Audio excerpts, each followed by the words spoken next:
ચાલો. નમસ્કાર વિદ્યાર્થી મિત્રો, હું રોહિત સુંદરવા ફરી આ એક અગત્યના નવા સેશન સાથે આપની સાથે આવ્યો છું. આ સેશનમાં તો કે આપણે ઓડિટ ક્લાર્ક એસએમસીની જે 2300 ની આસપાસ જગ્યાઓ આવી એમાં તો કે આપણે મોટી જે જગ્યાઓ હોય એમાં તો કે એમાં આપણી પેલી નજર જાય. અહીંયા ત્રીજી શ્રેણીના ક્લાર્ક છે એની 717 જગ્યાઓ હતી. પછી ડ્રાઈવરની તો કે 400 થી વધારે જગ્યા. પણ પેલું કહેવાય ને કે ક્યારેક આપણે મોટું જોવામાં રહીએ તો અમુક નાની ભરતીઓ જતી રહેતી હોય, નાની જગ્યાઓ છે એ પણ જતી રહેતી હોય. અને ક્યારેક આપણે એવું વિચારીએ કે હવે આ 2, 5 અને 10 જગ્યામાં શું હવે ભાઈ ફોર્મ ભરવાનું ને આમ ને તેમને. પણ આવું ના હોય. ક્યારેક એવું થાય કે ભાઈ આવી જે જગ્યાઓ હોય એ પણ કામની હોય. ઘણા બધા સ્ટુડન્ટ છે એમનું આપણે જ્યારે સેશન લઈને આવીએ તો ત્યારે એમની કોમેન્ટ હોય, સાહેબ ઓડિટ ક્લાર્ક છે એનું લઈને આવો. ને એસએમસીમાં જે ભરતીઓ આવી હતી, જેટલા કેડર હતા એમાં તો કે એમાં ઓડિટ ક્લાર્કની પણ જગ્યાઓ હતી ને જે 9 જગ્યા છે. આ ક્યાંય ને ક્યાંય તો કે જે કોમર્સ બેકગ્રાઉન્ડ છે એમના માટે સારું છે. અને એની તો કે તમે પદ્ધતિસરની તૈયારી કરો આની તો પણ આ 9 જગ્યામાં તમારી એક જગ્યા છે તમે પાકી કરી શકો. જોઈએ આપણે અહીંયા કે ભાઈ એ તૈયારી કઈ રીતના કરવી, શું કરશું આમાં? આ 9 જગ્યામાં જે પણ લોકો ઉમેદવારો દાવેદાર છે, તો એને કઈ રીતના તૈયારી કરવી જોઈએ? જોઈએ આપણે. તો અહીંયા તો કે એસએમસીના ફોર્મ ફિલિંગ થઈ ગયા. 1/4 થી ફોર્મ ફિલિંગ 15/4 સુધી થઈ ગયા અને ફોર્મ ફિલિંગ થયા એને તો કે એને પણ ટાઈમ થઈ ગયો. મહિના જેવો તો કે આ ટાઈમ પતી ગયો, મહિના જેવું થઈ જશે. હવે પરીક્ષાની તારીખ ગમે ત્યારે આવી શકે. હવે તો કે આપણે તૈયાર રહેવું પડશે. પછી એમાં તમે ત્રીજી શ્રેણીના ક્લાર્કમાં હોય, તમે ડ્રાઈવરમાં હોય કે કોઈ પણ પોસ્ટમાં હોય.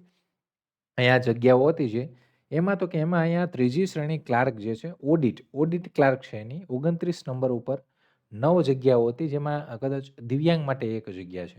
કેટેગરી વાઇઝ અહીંયા જોવા જઈએ તો કુલ જગ્યાઓ 9 જેમાં થર્ડ કોલમમાં વેકેન્સી છે. થર્ડ કોલમ એટલે અનુસૂચિત જનજાતિમાં જગ્યા છે.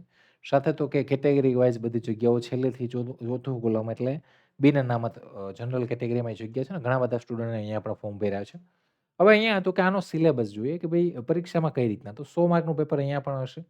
100 માર્કમાં તો કે તમારું 65 માર્ક છે કોમર્સ રિલેટેડ હશે જેમાં basic accounting concept, book keeping, journal, ledger, trial balance એટલે કે તમારું જે આમનો જ્ઞાન તેને છે.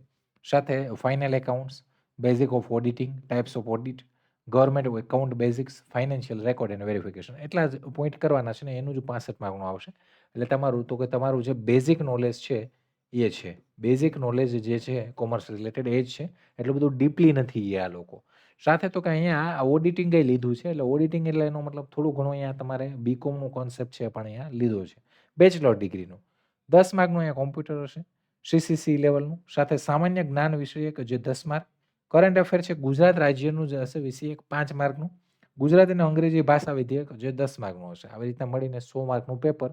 100 માર્કમાં તમે મેરિટમાં 100% આની ઉપર સિલેક્શન થાય. એટલે કે આ જે 100 ગુણમાંથી જેટલા માર્ક લાવો તમે એની ઉપર આ 9 જણા જે છે એનું સિલેક્શન થશે.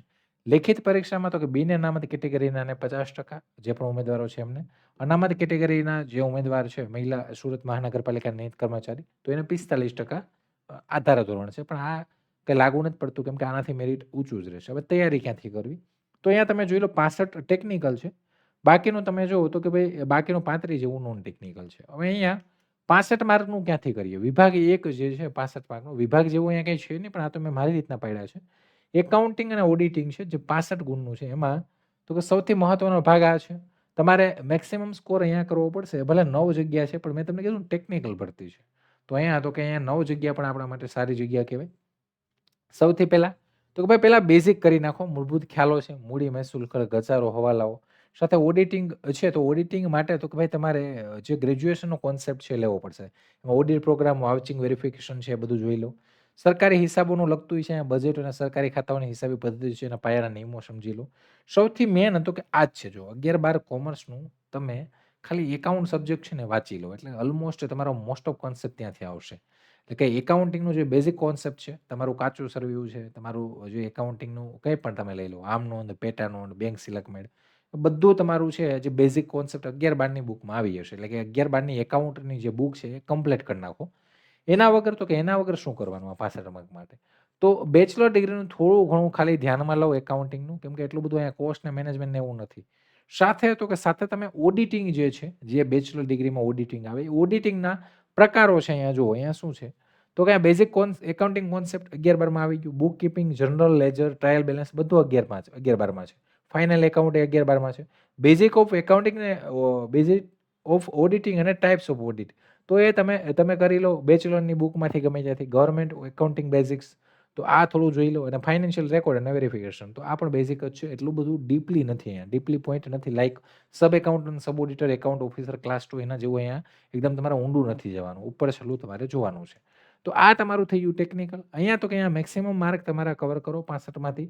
જે તમને એકદમ ઉપયોગી થાય અને આ 65 માંથી જેટલા વધારે લાવશો એટલા તો કે એ તમારે નોન ટેક તમારું સેફ કરશે. અન્ય તો કે અન્ય તમારા અન્ય વિષયો જે છે એમાં 25 નહીં સોરી 35 ગુણ છે અહીંયા. અન્યમાં તો કે અન્યમાં 35 ગુણ છે. એમાં કોમ્પ્યુટર તો કોમ્પ્યુટર 10 ગુણનું હશે જે સીસીસી લેવલનું.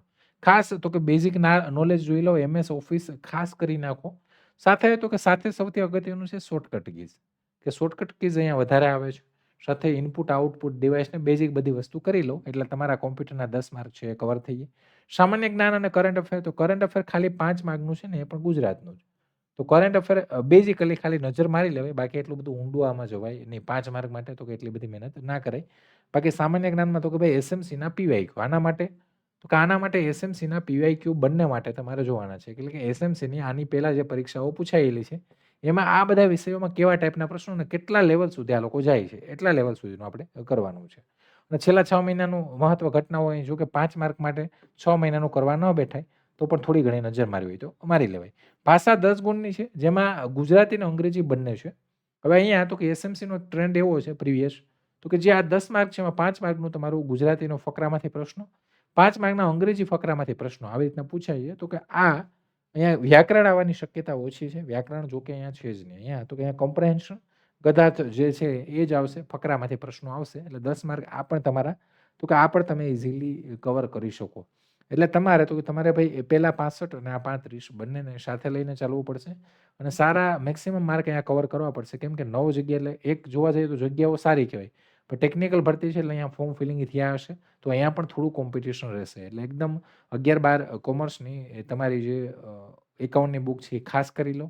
સાથે સાથે ઓડિટિંગ છે એ બેચલર ડિગ્રીનું જોઈ લો અને આ બધા વિષયો છે એને પણ જો સાથે મળીને પદ્ધતિસરની તૈયારી કરશો તો અહીંયા પણ તમને સફળતા મળશે. પરીક્ષા તારીખ ગમે ત્યારે આવે એમ છે તો પદ્ધતિસરની તૈયારી કરજો. બાકી તો કે બાકી અહીંયા બીજું ક્યાંય ઇકોનોમિક્સ કે સ્ટેટ કે આ કે તે કે એવું કંઈ કીધું નથી. એટલે જો કદાચ 11-12માં કંઈ આઉટ ઓફ સિલેબસ જાય તો અલગ વસ્તુ છે પણ એકાઉન્ટિંગનું રિલેટેડ જ આવશે. તો આ છે. તો આશા રાખો કે આ તમને સમજાઈ ગયું હશે. અને ટેલિગ્રામ ચેનલ જેની ડિસ્ક્રિપ્શનમાં લિંક છે જો તમે નવા હોય તો જોઈન થઈ જજો. સેશન પસંદ આવે તો લાઇક શેર સબસ્ક્રાઈબ કરજો અને આવા જ કોઈ ફરી નવા સેશન સાથે મળશું. તમારા કોઈ સજેશન રિવ્યૂ હોય તો તમે કોમેન્ટ બોક્સમાં કોમેન્ટ કરી શકો છો. આપણે અવારનવાર આવા બધા સેશન લાવતા જ આવીએ છીએ. ફરી કોઈ નવા સેશન સાથે ત્યાં સુધી રજા લઉં છું. જય હિન્દ જય ભારત.